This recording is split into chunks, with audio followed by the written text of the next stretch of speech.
Hello बच्चों, let's read the question. In a p-n junction, a potential barrier of 250 milli-electron volt exists across the junction.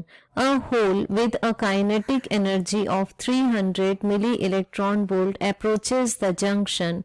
Find the kinetic energy of the hole when it crosses the junction if the hole approached the junction, part A, from the P side and part B from the N side. तो question में हमें बोला हुआ है सबसे पहले कि एक अनबायस्ड डायोड में पोटेंशियल बैरियर एग्जिस्ट करता है 250 मिली इलेक्ट्रॉन वोल्ट का. सो पहले हम बनाते हैं एक पी एन जंक्शन का स्कीमेटिक डायग्राम. सो ये है हमारे पास में P type, this part and this part is an type. अब ड्यू टू द डिफ्यूजन यहाँ पर क्या हो जाएंगे, एक डेप्लीशन रीजन प्रिपेयर हो जाएगा.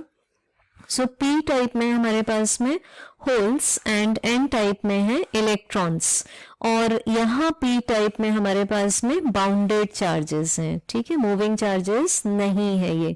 सो यहाँ जो डेप्लीशन रीजन में पोटेंशियल बैरियर तैयार हुआ वो था 250 मिली इलेक्ट्रॉन वोल्ट का.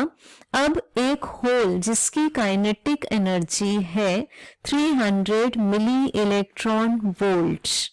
ठीक है, इसकी काइनेटिक एनर्जी है 300 मिली इलेक्ट्रॉन वोल्ट. ये होल एंटर करता है जंक्शन की तरफ, अप्रोच करता है.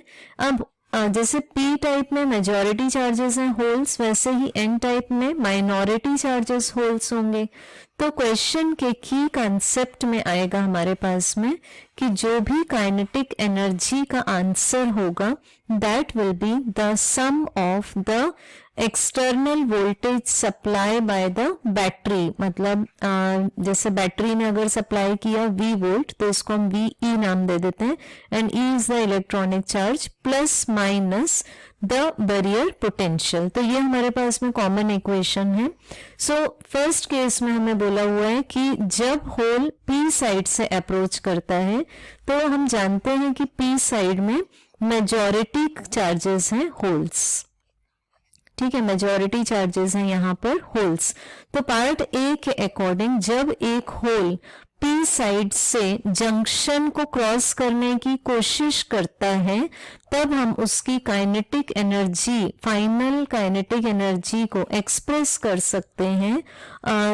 ये जो आपके पास में इनिशियल काइनेटिक एनर्जी है 300 milli electron volt then minus the barrier potential. So इसकी वैल्यू हमारे पास में 250, तो इसका आंसर आ जाएगा 50 मिली इलेक्ट्रॉन वोल्ट.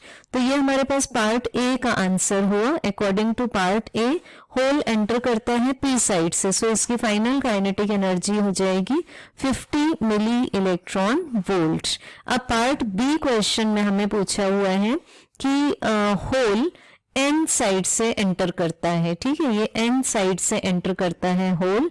तो इस समय हमारे पास में इक्वेशन चेंज हो जाएगा. ये जो इक्वेशन है दैट विल चेंज.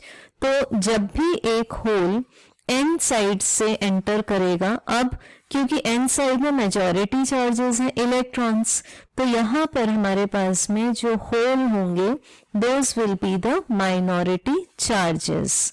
ठीक, बहुत कम होल्स होंगे, उनका कॉन्सेंट्रेशन बहुत कम होगा. तो ये जब एन साइड से एक होल जंक्शन की तरफ एंटर करता है तो उसको बैरियर पोटेंशियल को भी क्रॉस करना है. तो उस समय हमारे पास में फाइनल काइनेटिक एनर्जी का आंसर बहुत ज्यादा आएगा, because that is equal to the work done by the external source plus barrier potential. So ये आंसर आ जाएगा EVE प्लस VB. सो इस समय हम फिर से काइनेटिक एनर्जी की जो वैल्यू पुट करेंगे that is 300 milli electron volt plus barrier potential ने एनर्जी सप्लाई की है EVB, यहाँ पर भी same EVB. So this is 250 milli electron volt. तो हमारे पास में यहाँ फाइनल काइनेटिक एनर्जी का आंसर आ जाएगा 550 मिली इलेक्ट्रॉन वोल्ट. तो हम देख सकते हैं जब भी एक होल एन साइड से अप्रोच करेगा then it will have much higher kinetic energy as compared to when it enters from the P side. ठीक, तो इस केस में हमारे पास आंसर है 550 milli electron volt. Hope you understood it well. Best of luck.